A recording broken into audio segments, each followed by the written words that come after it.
Hari ni ramai orang nak mulakan simpanan emas, tapi mereka nak tunggu modal duit tu banyak baru nak mulakan simpanan emas. Tapi hakikat sebenarnya tuan-puan, apa yang saya perhatikan selama ni, ramai orang yang nak tunggu kumpul duit banyak nak simpan emas, akhirnya emas pun tak banyak dan duit pun tak banyak. Sebab dengan duit tuan-puan, kita nak kumpul jadi banyak, baru ada sedikit kita dah guna.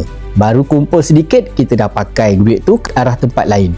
Akhirnya simpanan emas pun tak ada, simpanan duit pun belum tentu ada. So hari ni tuan-puan, kalau tuan-puan nak mulakan tabungan emas, tak perlu tunggu duit yang banyak. Kalau ada duit yang sedikit, mulakan dengan sedikit. Dengan kaedah yang disediakan oleh Public Gold hari ini, menggunakan akaun emas, tuan-puan boleh menabung sikit demi sedikit. Kita boleh menabung daripada serendah RM100 sahaja.